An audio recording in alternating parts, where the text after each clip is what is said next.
आप देख रहे हैं सुशील तिवारी यूट्यूब चैनल। तो चलिए शुरुआत करते हैं आज के प्रमुख खबरों से।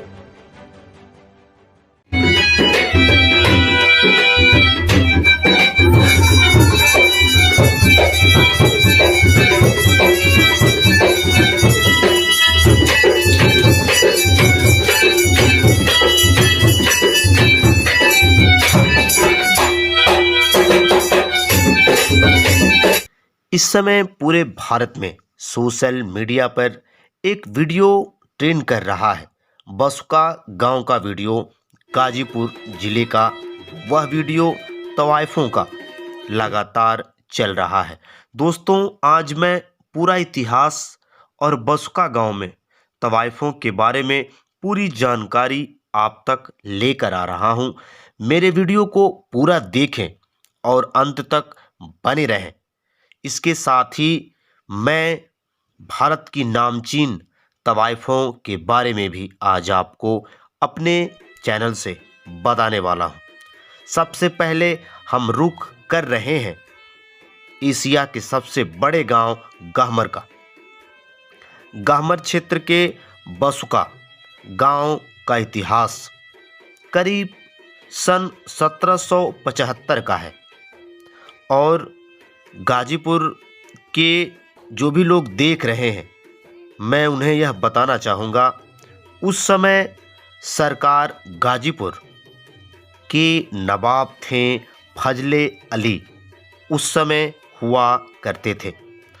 उसी समय अवध के नवाब वाजिद अली शाह ने तवायफ खाने स्थापित करना शुरू कर दिया और इसी क्रम में गाजीपुर ज़िले में बहुत से ऐसे जगह थे जहां पर वाजिद अली शाह ने तवायफ खाने बनाए, जिसमें सैदपुर, बहरियाबाद, जमानिया, मोहम्मदाबाद जैसे प्रमुख परगनाओं में तवायफ खाने बनाए गए, जिसमें से एक बसुका गांव में भी स्थापित किया गया। इन तवायफ खाने का मकसद उस समय सिर्फ यही था, यहाँ रहने वाली सुंदरता की मूर्ति महिलाएं लोगों का मनोरंजन करने के लिए नृत्य का प्रदर्शन करती थी और ब्रिटिश हुकूमत के लोगों ने भी इसे काफ़ी करीब से देखा। लगभग 300 वर्ष पहले की जो बातें सामने आती हैं और लोग यह चर्चा करते हैं। इसके साथ ही इसके इतिहास की बात करें तो गाजीपुर जिले में करीब 30 दशक तक पायल और घुंघरुओं की झंकार के साथ तबले की ताल पर नृत्य कला का प्रदर्शन करने वाली बसुका की तवाइफें उस समय यह काम करती थी। लगातार अगर हम बात करें, इसके साथ साथ इतिहास के पन्नों में अगर हम जाते हैं तो उस समय 2 श्रेणियों में इनकी बिरादरी को बांटा गया था। पहली श्रेणी में जिनको रखा गया था, उस जमाने में डेरावाली का नाम दिया गया। इस नाम का भी एक दोस्तों बहुत बड़ा लॉजिक है। इसे समझने के लिए हमें इतिहास के उन पन्नों को देखना पड़ेगा। पहली श्रेणी का डेरा वाली का मतलब है ऐसी तवाइफें जो शहर और गांव के बीच किसी स्थान पर डेरा डालकर अपने परिवार के साथ रहती थी। इनका मुख्य कार्य नृत्य कला और विभिन्न प्रकार की कलाओं का प्रदर्शन करना था। इनके घर वाले यानी कि पति ढोलक व अन्य वाद्य यंत्रों को अपने हाथों से बनाते थे और उन्हें बेचते थे। डेरा वाली तवाइफों को शारीरिक शोषण से दूर रखा जाता था। जिले के प्रसिद्ध इतिहासकार ओ बैदुर्रहमान के मुताबिक बसुका गांव की तवाइफों को उस समय के नवाबों ने डेरा वाली तवायफ की श्रेणी में रखा था। इसके साथ साथ रसूलबाई का नाम आपने सुना होगा, बनारस घराने की इस महान फनकार का जन्म 1902 में एक बेहद गरीब घराने में हुआ था। अगर उनके पास कोई दौलत थी तो वो थी अपनी माँ से हासिल संगीत की तालीम, विरासत में मिली थी। 5 साल की उम्र से ही उन्हें उस्ताद समू खान से तालीम हासिल की थी, जिसकी वजह से उनके गायन की नींव बेहद मजबूत थी। इसके साथ साथ उनके पास सारंगी वादक आशिक खान और उस्ताद नज्जू खान के पास भेजा गया रसूल बाई वो कलाकार हैं जिनका जिक्र उस्ताद बिस्मिल्लाह खान ने बेहद आदर के साथ और अदब के साथ किया है।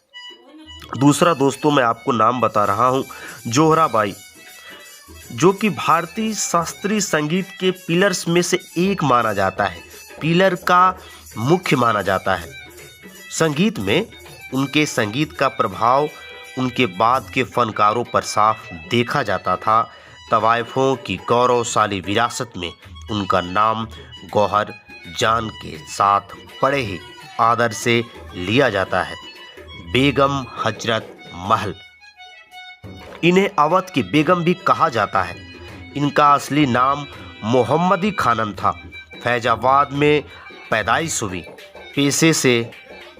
पेशे से ये भी तवायफ हजरत महल को खवासीन के तौर पर शाही हरम में शामिल किया गया था।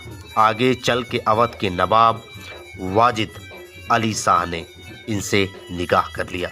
1857 की क्रांति में अंग्रेजों के नाक में दम करने वाली की लिस्ट में बेगम हजरत महल का नाम प्रमुखता से लिया जाता है।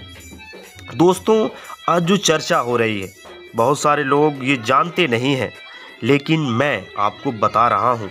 तो तवायफ शब्द के साथ इज्जत शब्द हजम नहीं हुआ आपको, लेकिन ये सच है कि एक ज़माने में तवाइफों से तहजीब सीखने के लिए बड़े बड़े लोग आते थे और तवाइफों को संगीत, नृत्य और गाने में महारत हासिल था।